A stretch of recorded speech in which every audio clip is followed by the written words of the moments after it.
Tim Malloy. As we observe Veterans Day 2014, we look back and honor those who have served and look ahead to a growing storm in the Iraq and the Middle East and beyond that could put our military back on the ground in harm's way in the months ahead. We see ISIS threatening a broad swath of territory in Syria and Iraq, Al-Qaeda and its surrogates in Africa and Yemen, the Taliban in Afghanistan seeking to regain the upper hand. War, or the potential for it, is back at the dinner table conversation. I've made 13 trips to Iraq and Afghanistan as a reporter since 9/11 to report on our soldiers, sailors, and airmen, the sacrifices they're making. So for the next hour, we revisit the courageous people I've met, the brave and the injured, who we honor on Veterans Day. In the 4 a.m. chill in a Quonset hut at an airfield in north-central Afghanistan, a pre-flight gathering of air crews and medical teams. While talk of war and sacrifice may have drifted from the dinner table conversation, thousands of Americans are still engaged in the clamor and war of the 10th year of hostilities in Afghanistan. This is Bagram, the sprawling U.S. airbase in the rugged foothills of the north-central region of the country, and the clock ticks through another holiday missed by service members who are trained to fight, but committed to saving lives. I know I'm not home with my family, but I'm together with people that have earned my undying respect, and they've become my deployed family. And it's not a perfect substitute. It isn't like being home with my family, but these people are absolutely remarkable.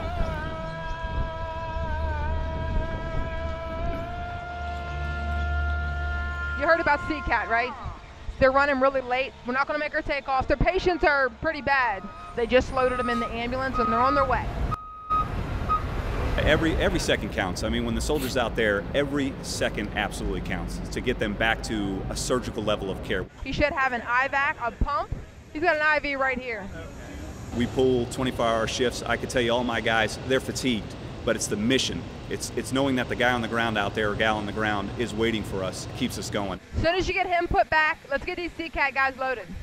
And it's tough because we can't save them all, and we haven't saved them all. And my folks have seen some horrendous stuff since they've been here, and it will be with them for the rest of their lives. Since September the 11th, 2001, the U.S. Air Force Aeromedical Evacuation System has moved nearly 81,000 patients, including 14,000 battle-injured soldiers, sailors, airmen, and Marines. They've been taken off battlefields in Iraq and Afghanistan and flown into the care of doctors and nurses who have redefined combat trauma medicine. On the back of the ear, I got a hole the size of a golf ball in my arm and shrapnel in my leg. Other than that, I'm good. Like entering into the gates of hell. So you see nothing but blood and glass and flames shooting over you. There's a little piece on the turret that basically saved my life. And at that time, you just realize that I don't know if I'm going to survive this. They've been ferried by aircraft to the finest and busiest military critical care facilities in the world on aeromedical evacuation missions. The birds, the medevac plays a vital role. Because oh yeah, they definitely do. I would be dead if we didn't have the medevac birds. I mean, that's saving people like myself. For 10 years, the gates of hell have been the deadly IED-laden battlefields of Iraq and Afghanistan. The way out starts with helicopters from the battlefield run by Air Force Pararescue Jumpers, or PJs, and Army dust-off crews. Life-saving, fast-breaking series of events begins with an urgent 9090 call into this corner of the Bagram airfield where the rescue helicopters are based. Within 10 minutes, the crews are in the air, 2 choppers flying very quickly, usually over the mountains, to rescue an injured soldier. Okay, we currently sit here at Bagram, and this is kind of a map of RC East, and like I said, my unit covers all of this terrain here. So we're going to start out at Bagram here, and we're going to head down this valley to a place called Ghazni, which is a forward surgical team. And again, from there, they support all this general area here, damage control, surgery, and from there, we'll move them back up here to Bagram where they'll go into the level 3 facility. The soldiers who go out there on patrol, they go out there with the confidence knowing that we're going to come get them. No matter what the weather is, no matter what the enemy situation is, they know that when they leave the wire, they go out there to fight the enemy, that if they get hurt, that the helicopter with the Red Crosses is coming to get them, and it's coming as quickly as possible. The injured are quickly stabilized and then eventually evacuated and flying intensive care units in the cargo holds of C-17 and KC-135 aircraft on flights to the Landstuhl Regional Medical Center in Germany. We're moving 40 to 60 plus patients 2 to 3 times a week, every week. And they'll look up at you and you know what they'll say? They'll be like, when can I go back? They'll ask me, hey, you know, where's my troops at? I need to get back in the fight, but you know, they're kids. And they don't care what's happened to them. They're worried about their buddies over there and they can't wait to go back. The crews that bring back the critically injured soldiers, some on life support, many of them amputees, are citizen soldiers. 60% of all Air Force evacuation missions are run by National Guard and reserves. It's gonna go right there. There are emergency room doctors and nurses, airline pilots, volunteers who leave their lives behind to serve their country by saving lives. What is amazing to see is the selflessness of so many of these folks. You know, our soldiers, sailors, airmen, Marines that we bring on board the airplane. You know, even some of the most critically wounded. You know, you can see how proud they are for what they've done, what they've given to their country. At the same time, you can see, you know, the pain and suffering that they're currently going through.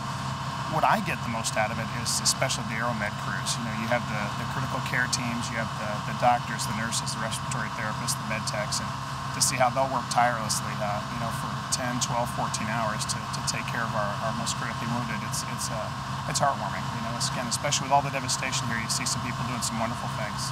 It means a tremendous amount because we actually get to take part in what in my opinion is one of the most important missions going on right now, and that's getting our wounded soldiers out of the battle zone and to a safe place where they can recover. These crews fly from the U.S. and Ramstein Air Force Base in Germany, tracking downrange into potentially hostile airspace. Once in the battle theater, they dive steeply on classified combat landing flight paths to avoid ground-to-air missile strikes. Captain Travis Grantham is at the controls of this flight from Germany to Afghanistan on a KC-135 Stratotanker that's manned by the Arizona National Guard. 100. 50. Grantham crabs the plane in against a 40-knot crosswind that's howling off the Hindu Kush foothills and across the 12,500-foot Bagram runway. Okay, you got 4 ground dynamics. Very nice. Absolutely beautiful, Travis. Thanks, guys. The descent is steep, the landing tricky, but deftly handled, and we're there. Waiting on the ground is a seasoned colonel who oversees the aeromedical evacuation teams that get the injured onto the flights and out of the war zone. Could we have a look at what the potential patients are for tonight? Do we have anything on the manifest? If you look back in World War II, it may take anywhere from 2 weeks to 30 days to get a patient back home. Now we can do it within 72 hours. You know, there's a step by step that gets them back to the States and gets them to where they can be rehabilitated. It's phenomenal. The key to survival for any badly injured person is rapid treatment. In the early 1900s, wartime transport employed any means available, and on the battlefield that meant a stretcher. During World War I, the most seriously injured were often left behind, since their chances of survival were slim to none.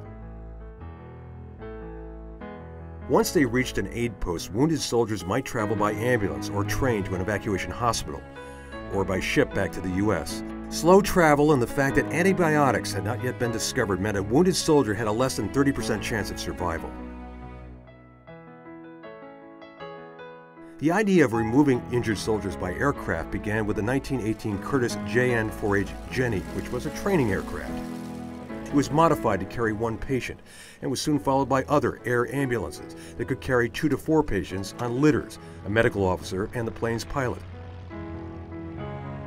Patient comfort was a work in progress.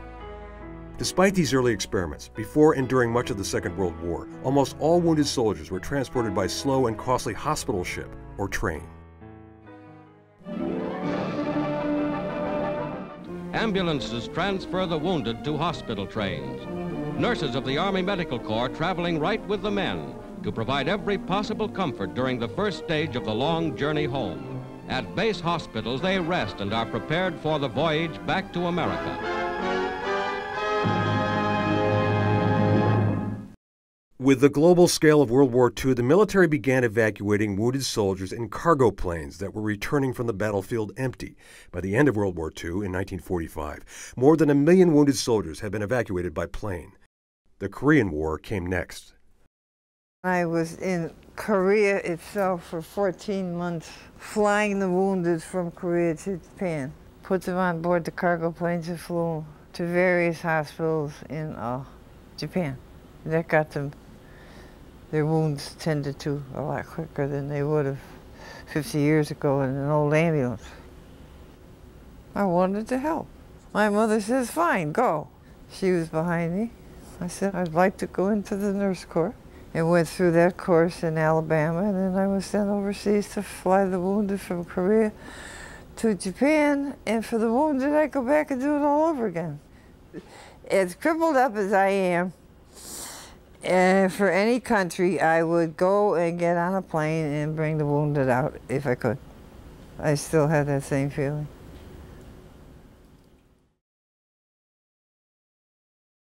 Airplane evacuation was one thing, but Korea and Vietnam had rough terrain and few paved roads. So rotary wing aircraft or helicopters were used to get to remote locations and bring patients back quickly and safely. The result, more soldiers were saved. While 71% survived World War II and 74% Korea, more than 82% of badly injured soldiers in Vietnam survived. Still, it took weeks for them to travel from battlefield to the U.S. The care that our troops are getting is saving their lives, even much more so than when we were in Vietnam. I was stationed there in 67 and 68. The medics out in the field, you stabilized them. You got them back to an evac hospital. And at the evac hospital, then you had surgeons, but they weren't getting sent right away. I'd say a good week or so before they were stabilized enough that they could go ahead and get sent to Japan. So it wasn't as quick as it is now. By contrast, a soldier wounded today in Iraq or Afghanistan could arrive at a Level 4 trauma center in Landstuhl, Germany in as few as 12 hours and be back in the U.S. for complete care within 3 days of their injury. Their rescue starts with helicopter units that bring the wounded to trauma care within an hour, that golden hour after the injury that's critical to saving life. One helicopter unit is the Air Force Pararescue Jumpers, fully armed helicopter units that fly into battle zones to rescue injured soldiers and return them to the nearest forward operating base for immediate rehab. It's an extraordinary effort that often begins in rugged terrain in the midst of a firefight. If it's like at the top of the list, which is category alpha, or basically an urgent patient, you know, we've got 15 minutes to get these rotors spinning and off the ground to get that guy wherever he is within our area of responsibility here. So, I mean, it's real quick. The fact that that person's hurt, you know, your heart drops and you want to get that person as fast as you can back to somewhere where he can, you know, he or she can be safe. Once airborne, even though they're bristling with .50 caliber weaponry, the pararescue jumper crews are moving targets. This is aircraft 402, and it has a special place in my heart. We were flying it on a certain mission in Afghanistan in the mountains when we took enemy fire in a hover, and the aircraft itself carries some scars from that mission. We were able to patch it and keep it in service. We were able to land it that day, but one of the scars here on the tail rotor, right under the drive shaft, we took a round that passed inches below a critical component on the aircraft. And in the cabin area here, we had two of our PJs who were attached to the hoist and ready to start being lowered down in a high hover when we took fire, an effective machine gun burst that hit us 5 times on the right side, once on our rotor. And then right here, you can see where it entered the engine and disabled our right engine, which is a critical emergency in the mountains with high heat, in a hover especially. And we were able to descend down the side of the mountain and save the aircraft, get forward airspeed, and be able to fly on one engine. I've had 6 helicopters shot up since I've been here. And most recently an operation that's happening currently right now where most of the patients are in these, it's in the northeast portion of Afghanistan, and the terrain is very channelizing to where we have to do a hoist mission. In other words, we have an internal hoist that booms out and lowers the medic down and picks the patient up via a hoist and brings them back to the helicopter because we can't land. And those are the most dangerous situations we find ourselves in, not necessarily with the enemy because we're sitting target at that point, but also because of the weather. The other helicopter evacuation unit is the 57th Medical Detachment, nicknamed Dust-Off in the Vietnam conflict. And from April 1962 through the end of the Vietnam War, Army Dust-Off helicopters transported nearly 1 million military and civilian casualties They are the flying ambulances of today. It's similar to Firehouse. The crews, we have 3 crews that are on 24-hour duty day here, and they're ready to respond at a moment's notice. So the standard is 15 minutes from the time somebody requests us, we're wheels up out of here en route to pick that soldier up.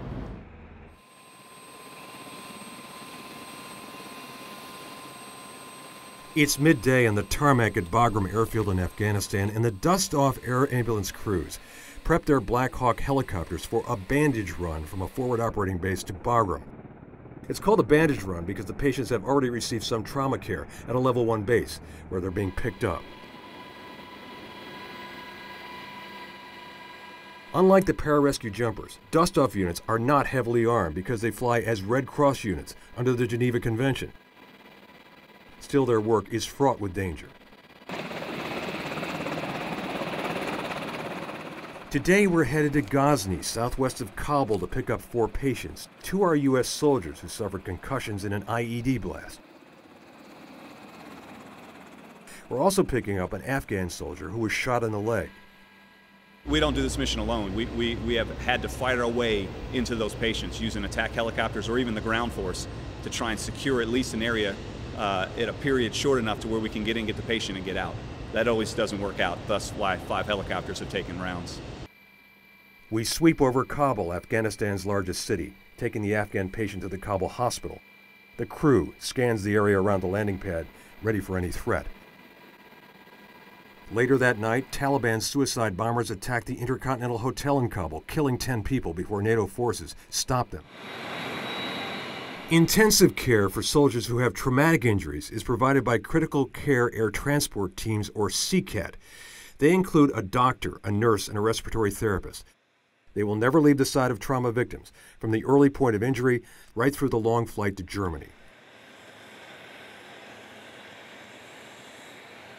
It is a team effort. None of us are able to take care of these patients alone. Sometimes we're dealing with multiple patients who have ongoing issues. They are so close to the point of injury, sometimes within hours of their injuries, and we're taking them on an 8-hour plane ride to get them to Germany, and they're still receiving care, actively getting care. We're giving units of blood, we're giving them medications to keep their blood pressure up, and we're actively trying to control their pain, which a lot of them have a significant amount of pain. It's unbelievable how quickly we're able to get these people from their initial point of battle injury all the way back to the United States. It's the most gratifying job in the world. It truly is. There is nothing more gratifying to take care of these kids.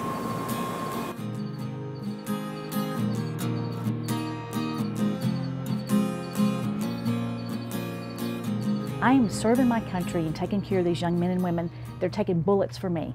They're getting blown up for me, for my freedoms. They're out on the front line. The least I can do is train the folks underneath me, and we're going to take care of those men and women and make sure they're okay. Virtually every soldier, sailor, Marine, or airman returning home faces some kind of physical or emotional challenge. For those who have been deployed 3, 4, 5 times, those challenges are compounded. Separation from family, isolation from the comforts of a normal life. The nightmare of war takes a piece out of everyone. Everybody's story is different. Everybody must find their own way. The wounded or injured will ultimately end up here, 4,000 miles northwest of Afghanistan, in a modern military hospital on the grounds of what was once a Nazi garrison, not far from the French border. After treatment in Germany, those who can return to the fight. The others have a C-17 flight to Andrews Air Force Base near Washington, D.C., to a major military hospital near there, and then eventually to a VA hospital in their hometown. I spent 10 years in the Marine Corps. My primary job was recon. I was injured on 3 separate incidences in Iraq. Did you ditch the chair? I ditched it. For good or just seeing how it goes? Occasionally. Occasionally. Nice to meet you guys. I was involved in 2 car bomb attacks. When I was hit with the car bombs, I had 2 massive traumatic brain injuries. And when I came back from Iraq, I was actually on the beach playing volleyball with friends, and then I had a stroke, which caused my left side to be paralyzed. They believe that was from the TBIs I sustained in Iraq. How you doing? Not bad. I rode, this is the Charles River here in Boston. And I'm actually in the process of training for the Paralympics next year in London.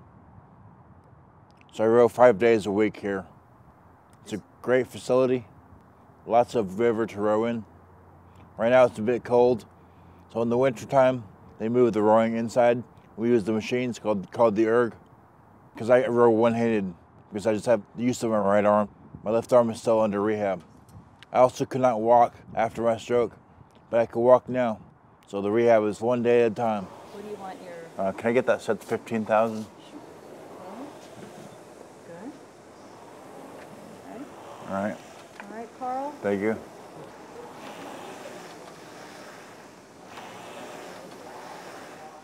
It's always nice when you get on the water, when you start rowing, it's really peaceful. And the people in the boat with you, just carry on nice conversations with them. It's nice and relaxing. Almost puts you to sleep. But of course you can't do that because then you fall in the water. But the first time I was hit was a car bomb and a piece of treadmill killed my A driver. And then the treadmill hit me in the face and it broke my nose. After the incident, there was a lot of shooting. The insurgents like to attack. Then the Marines arrived, and then helicopters flew overhead from medevac to pick me up, and then transfer me to Baghdad. I was injured again on a second car bomb in Baghdad, which knocked me out. And there was a lot of gunfire, a lot of blasts when I woke up, and then I heard the helicopter coming down. I respect those guys and anyone in the medical field, because they do a lot of work and they save our lives. I'm behind them 100%. I know it's a hard job and they have a lot to do, and they see death and they see a lot of blood every day. Sergeant First Class Christopher Blauvelt and Specialist Jeff LaFerriere were with their company in Afghanistan on patrol on Easter Sunday, 2010. We were on a vehicle patrol. We had just left a village and we got hit by an IED. It was a big one, so it disabled the vehicle. And shortly after, I just remember waking up in the vehicle, and Sergeant First Class Blauvelt, he was in bad condition. When I hit the ground, I realized my back was hurting pretty good. I know it took a little while for the medevacs to get there. Afghanistan's full of mountains, so communications is sometimes tough. The first medical facility was in Jalalabad, and that's where some of us started to receive our first surgeries.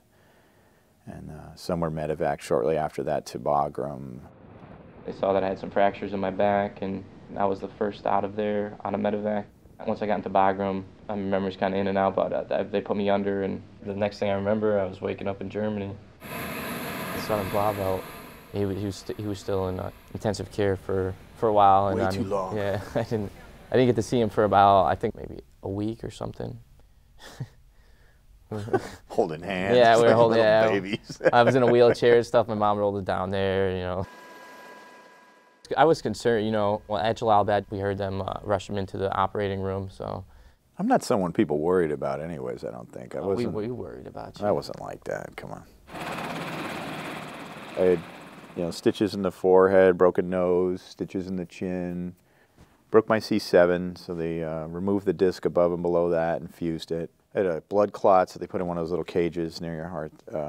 They did the same split in my abdomen that they did for him, because when I had the below-knee amputation, they thought that's what was causing my blood pressure to drop so severely.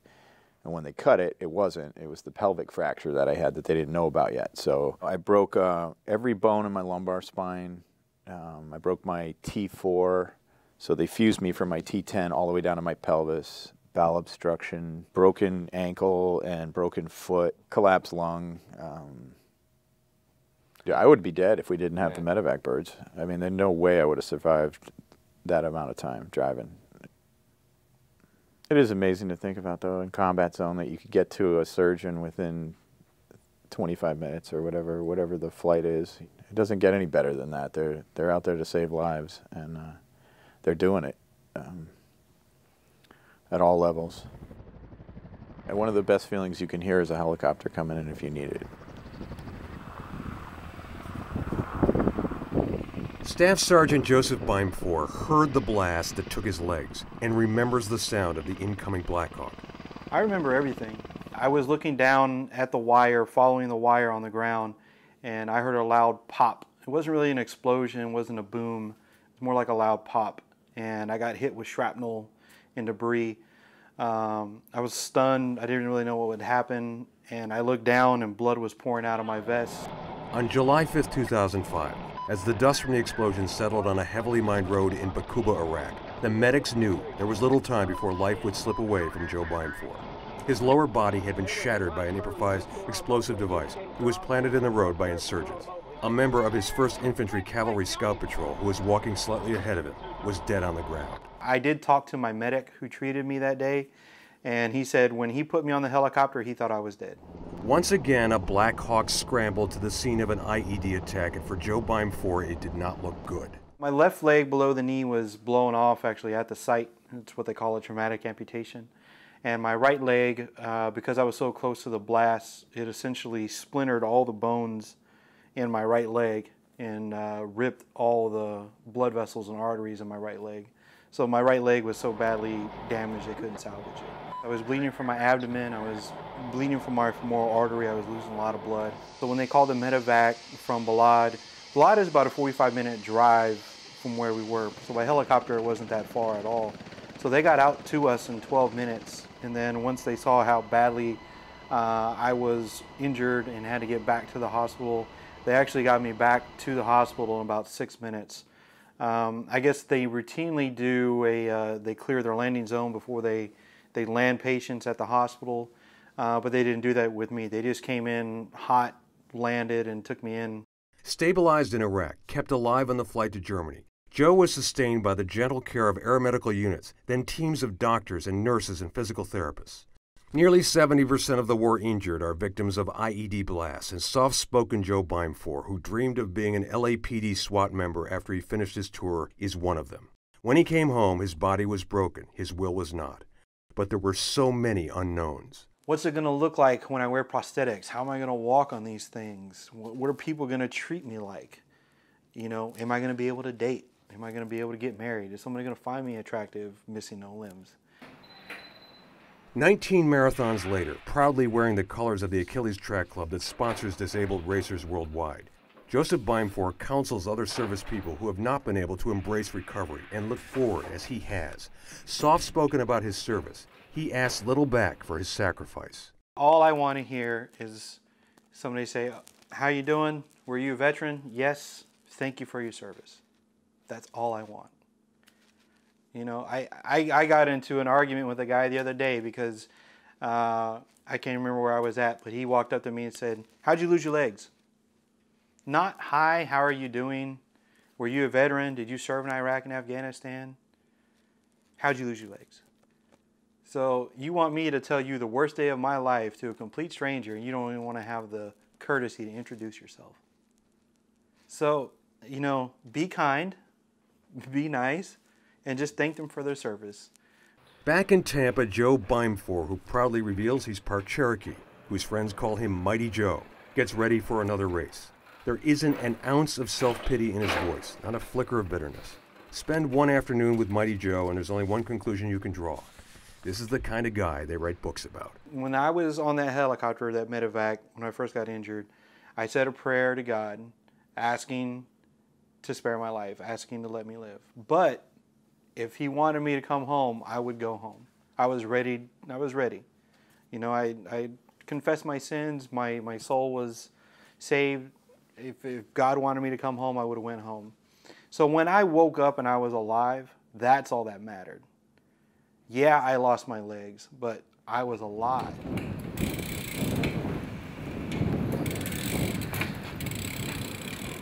Life can go on even if you're faced with, you know, horrible circumstances. You know, you don't have to give up. You can fight. You can keep going on.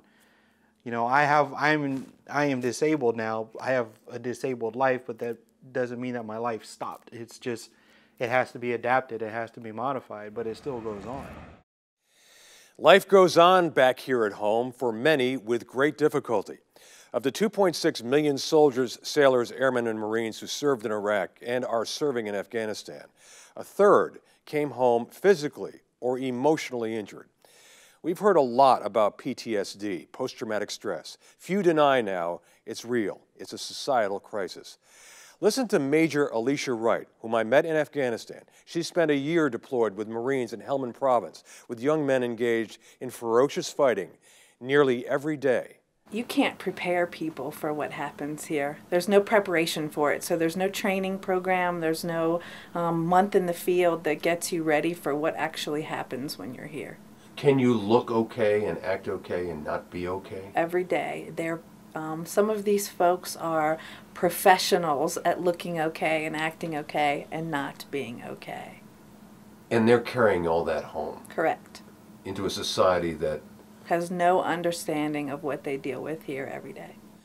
The suicide rate for returning veterans is well documented now, and it is deeply troubling. I've stayed in contact with 2 young veterans of the Iraq War who have struggled with suicidal thoughts in the years since they've returned home. And in June, I went to Afghanistan with a veteran of a different war who courageously returned to a war zone to confront the demons that those under fire sometimes can never shake. Here are their stories.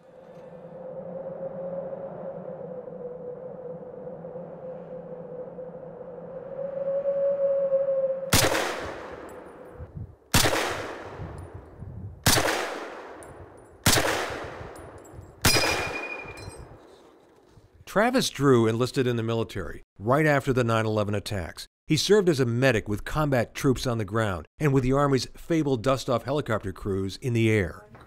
Hey, you're on a clap now, whatever. I'm sorry.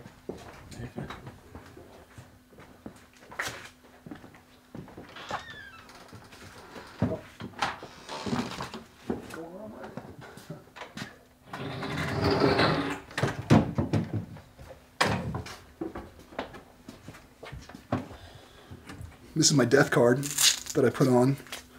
It's April 14th, 2008. It's when I lost Corporal Vasquez. It's one American soldier, the only American soldier that's ever come on my aircraft alive and left dead.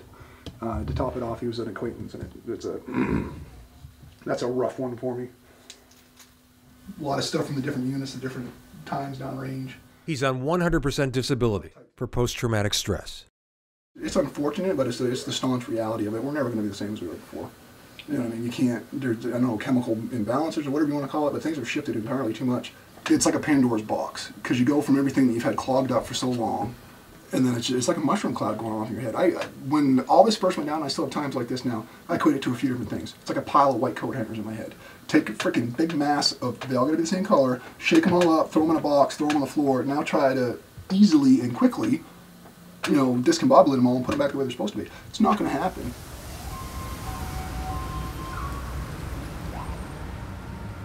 Rebecca Spencer looks for all the world to be the young, successful doctor she planned on being. New Hampshire born, a high school graduate, at 16, her grasp of the sciences were propelling her toward her dream of being accepted at Harvard Medical School. But war intervened. As a reservist, she was assigned to brief the press in Iraq during the search for weapons of mass destruction, and one traumatic event changed her life forever. The crash of a Humvee on a crowded Baghdad street. She was in the back seat. The memory of the moment lingers years later. They were driving far too fast, and we almost killed an Iraqi family. The woman in the passenger seat in the front, she was beautiful. Her head was covered, but you could see her face, and she was holding a child that looked to be about 2 years old. He or she was standing up on her lap, adorable. She was screaming. The kid was joyous, and we went airborne. And then all of us saw that vehicle headed towards us with the family in it. And in order not to land on top of them and crush them, the driver whipped the wheel to the right. And when we landed on our right 2 wheels. Rebecca suffered a traumatic brain injury. I never got medical treatment, and there are 3 portions of my brain that don't process activity right anymore. And I'm so angry that I was left behind in the open. I'm angry that I didn't get the treatment right away that I should have gotten. And I was going to go to medical school. And Every day is a fucking struggle since I've been home. One of my soldiers tried to kill himself. One of the soldiers that I worked with in another unit killed himself 2 weeks ago here in Massachusetts. 2 days after I found out about that, I found out that one of my female soldiers killed herself. And I tried to kill myself 3 months ago.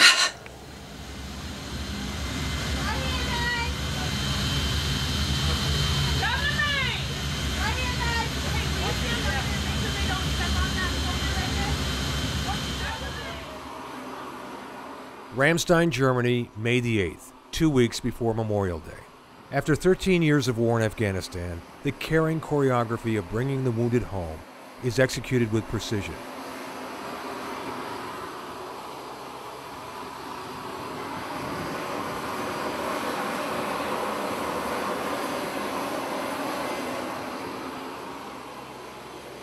On this flight, on our flight, is a first lieutenant who served at Forward Operating Base Shank, one of Afghanistan's most dangerous places, taking daily fire, only to be injured in a terrible vehicle accident while off duty. She's being flown back to the States on an aeromedical flight to Andrews Air Force Base. She's in a coma, a catastrophic brain injury. Her parents are with her on the military flight. So is her 3-year-old daughter. Every mission is different, and every mission touches my heart greatly because every patient has a story. In every forward operating base, committed people, some of whom will be forever marked by their experiences as warriors. All right, very good. So we got a sample brief for the project. Which brings us back to Florida, to the office of a prominent Fort Lauderdale attorney named Arthur Rice. Sure. April 26, 1969, Vietnam. 45 years ago, Army First Lieutenant Art Rice was flying his Cayuse helicopter on a hunter-killer mission 15 feet above the elephant grass when he took ground fire, AK-47 rounds. They ripped through the bottom of the helicopter, severely injuring both of his legs. Shrapnel destroyed a vital artery in his right leg. It could not be saved. Rice, a tough guy, adapted. Decades passed. His career flourished. But the memories of his time under fire, of his aeromedical ride home, linger on.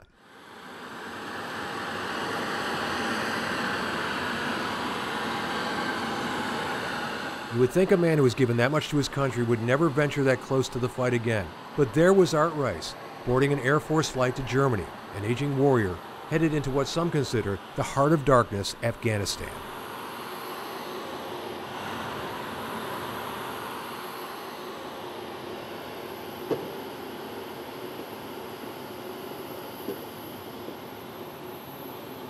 The flight from the U.S. to Afghanistan is 16 hours. Lots of time to get to know the crew, think about the mission, and think about what is to come. So what kind of patients will you be bringing back from?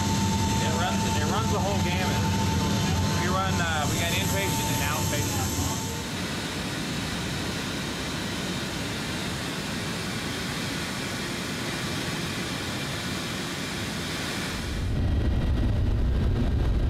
The C-17 flies a classified approach. We had the rare opportunity to be allowed by the Memphis National Guard unit piloting the plane to bring our camera into the cockpit of the C-17. Lights out over concern about shoulder-mounted missiles or ground fire, they made a steep combat approach into the Bagram airfield. We've just swept in over the Hindu Kush Mountains and are making a steep, full-power landing. This is the view from the jump seat.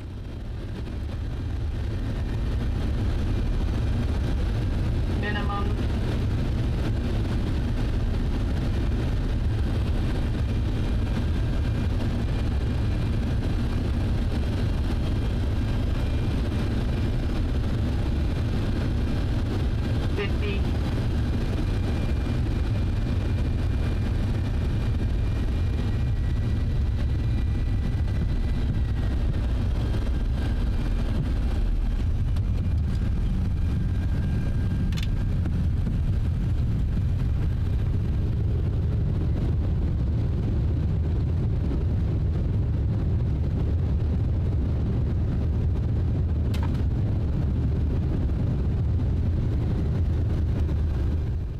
We arrive to a base that remains on a 24-hour alert.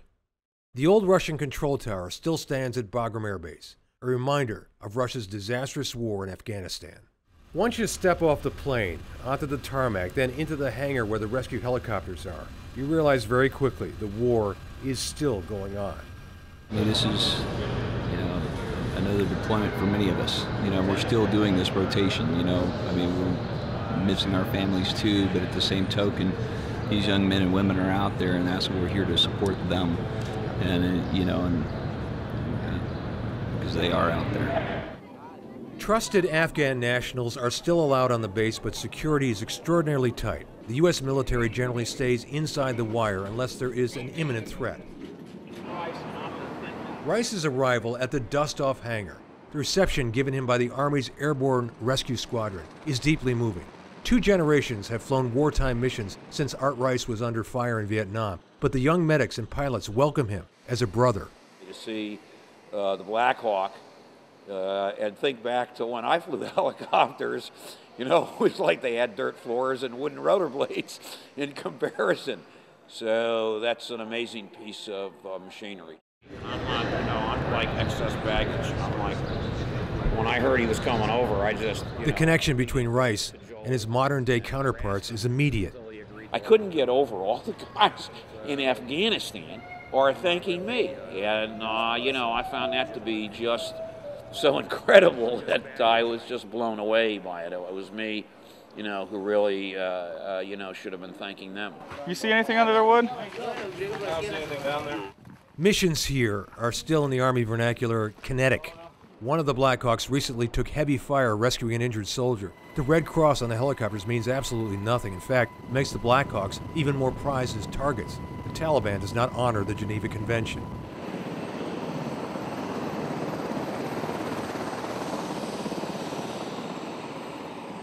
So when Art Rice boarded the Black Hawk and joined the crew, he was turning back the clock, and he knew it. 30% of the 2.5 million Americans who put on uniforms and served in Iraq and Afghanistan suffer some sort of emotional stress. That according to military studies. What about the effects of that terrible injury nearly a half-century ago? Does Art Rice have PTSD? I would say, the first thing I would blurt out, I'd say, no, I don't. But the truth of the matter is that I probably do. And I know it's not like when I first came back. When I first came back, I hated to go to the beach, and I didn't want to wear shorts, and the prosthetic devices were much different then. Yeah. And so it was harder to walk and look anything close to natural. War changes you, and a life experience like that can't but help change you. War is bound to have a different effect on different people, but it has an effect on everyone. It's just that it differs from person to person.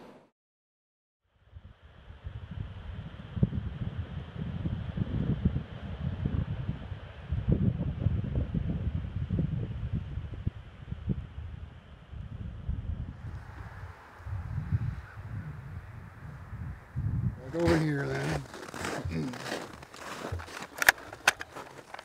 So the magazine's in, I'm going to release the charging handle, or excuse me, the bolt's going to go forward. Now I'm hot.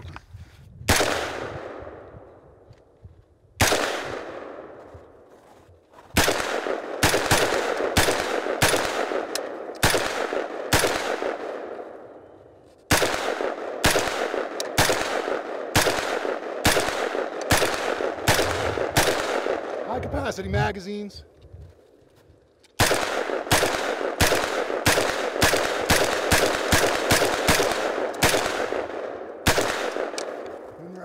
So 30 rounds, that quick.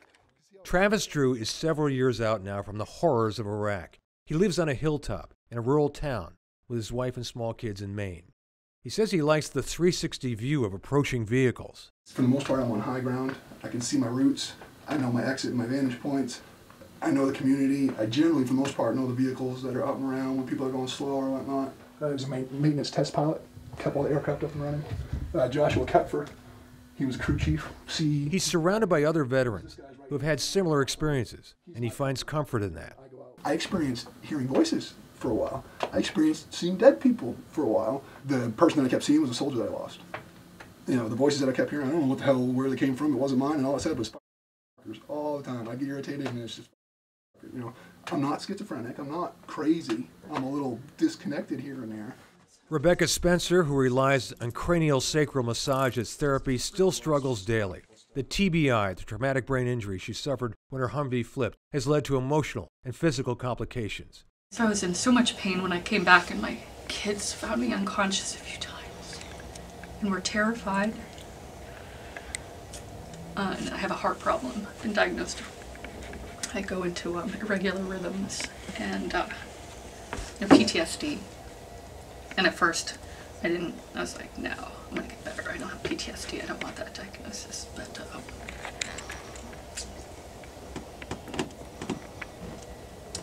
you know, it's there. It's real. And I recognize that now. But it is so difficult. There's some things in life that you just simply can't be a witness to. I buy into that wholeheartedly, and I totally understand where he's coming from. You just can't be a witness to certain things. If you allow things to process through your head, and that's what happens to a lot of us in my theory, we shut it down, we come back, and then we get time to sit around, you know, idle hands or devil's workshop and all that. It just peels through your head, you know, and it'll eat you alive if you don't try to get some kind of comprehension or understanding of it. You know, and a lot of us use, you know, our battle buddies, people that have been there and done that. A lot of us don't want to talk to anybody who hasn't been there and done that, you know what I mean? I don't want to sit here and tell my wife that I've had to kill people. I don't want to tell her that people died on me. I don't want to tell her that people tried to kill me. If you deploy, you come home and you're thrown right back into... I'm a single parent, so for me, you know, parenting and my kids needed me so much. And I really feel like what they went through, it's really like they were deployed to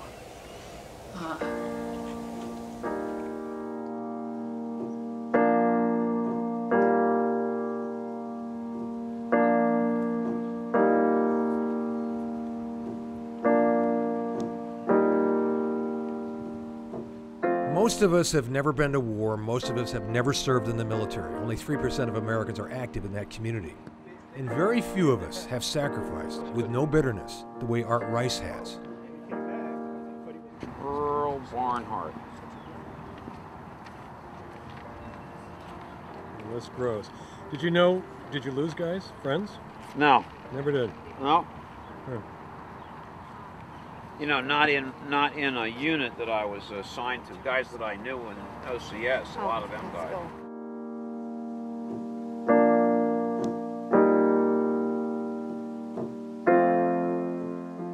Take a walk along the Vietnam Memorial Wall, the granite sloping upward as the casualty count grows, name after name chiseled in the granite. On Memorial Day weekend, it might be good for all of us to think about the 4 soldiers lost in Afghanistan when we were there in early May. Their deaths only noted in their small town papers. You might want to say a prayer for that first lieutenant whose parents call her Kimmy, who served in Afghanistan's most dangerous outpost and may never gain consciousness. And it might be helpful for all of us to listen to the simple request that is echoed by so many veterans. You know, it's always nice to hear thanks. All the great things that we have, everything that we enjoy in the United States, that we take for granted every single day, and especially perhaps the things that we enjoy on this Memorial Day holiday, we owe to the troops who put their life on the line every day for us and who permit us to enjoy those things. I think everybody should, you know, maybe take a moment and just reflect on the fact that if it weren't for these people who were willing to put themselves out there like that each and every day of each and every year, this might be a different situation that we'd be in, and we wouldn't all be having such a wonderful holiday. All right, here we go. So this is the best part. I get to borrow my neighbor's puppy dogs and we get to go for a walk. First of all, you have to be the nurse. And the reason why is because they need you right there and then. You do not have time to cry. You do not have time to feel. You basically put those feelings in a box and you put them over here on the counter. All right, let's go back now. We can't stay out too long. I think war affects people in different ways. And depending on what your coping mechanisms are or how you've been brought up, you know, everyone deals with those in different ways. as far as the caregivers that we are and the feeling hearts that we have already. You know, sometimes it is hard for us to see so many folks injured, but we support each other, and I think that's what helps us when we see the things that we see, and the fact that we're able to somehow have an impact and make people better. That gives us strength, and that gives us the reason to want to do this again.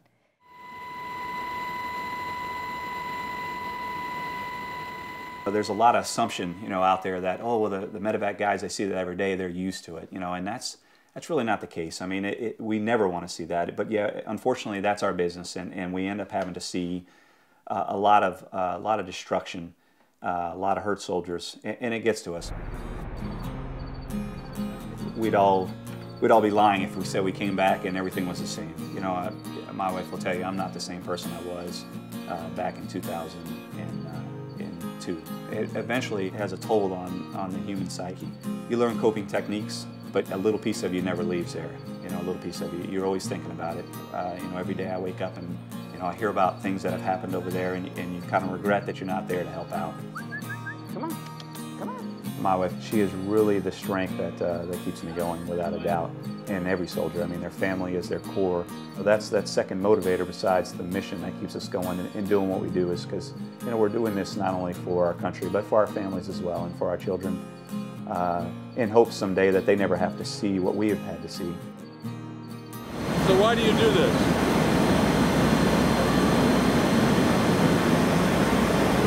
This is my part. This is my part. I was raised to be very patriotic, so I joined the military, and this is what I do to contribute.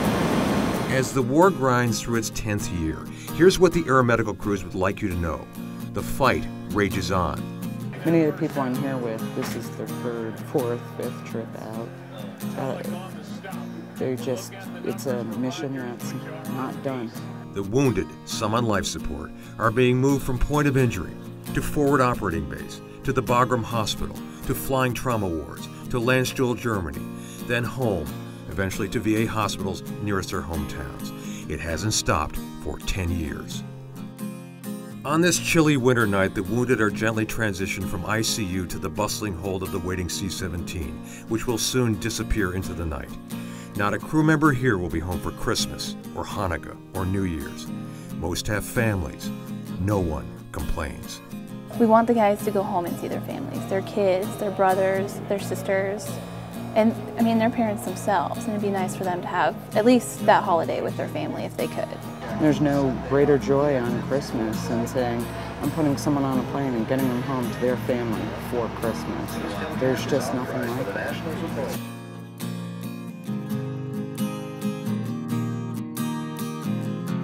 On Veterans Day 2014, we at WXEL thank and remember the millions who served and are still serving their country in uniform right now. In December, I'm going back to Afghanistan to spend time with soldiers, sailors, airmen, and Marines, spending their last holidays overseas before finally coming home. I'm Tim Malloy. Thank you for watching. My name is Kurt Lorster. I'm Corporal, United States Army, retired. I served in 1952 to 1954.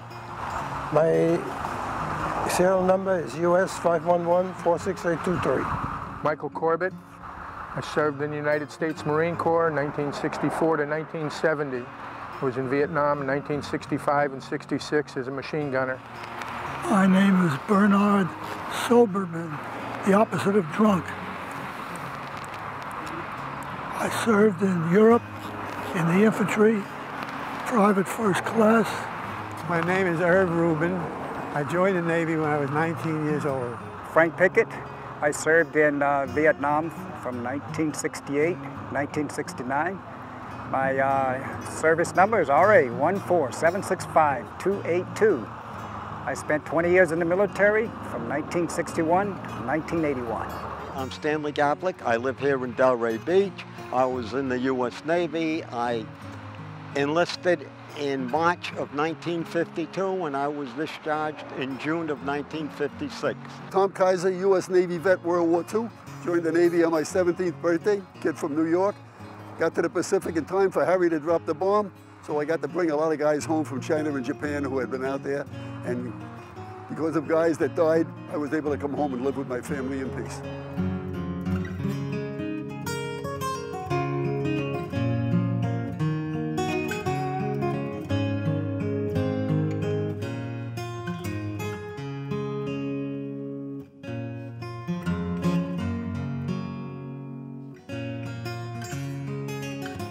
You were part of the Normandy invasion, though. Part of the Normandy invasion, yeah. We went into Utah Beach. You must be proud of that.